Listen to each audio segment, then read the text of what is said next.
رسول اللہ صلی اللہ علیہ وسلم نے فرمایا، 3 شخص ایسے ہیں جنہیں قیامت کے دن اللہ تعالیٰ نظر کرم سے نہیں دیکھے گا اور نہ ان کو پاک ہی کرے گا بلکہ ان کے لیے دردناک عذاب ہوگا۔ ایک وہ شخص جس کے پاس لوگوں کے راستے میں فالتو پانی ہو اور وہ مسافروں کو نہ دے۔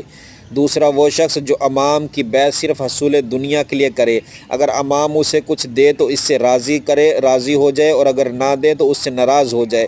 تیسرا وہ شخص جو اپنا سامان فروخت لے کر نماز عصر کے بعد بیٹھ جائے اور کہے، اس اللہ کی قسم جس کے سوا کوئی معبود برحق نہیں، مجھے اس سامان کے عوض اتنا مال دیا جا رہا تھا۔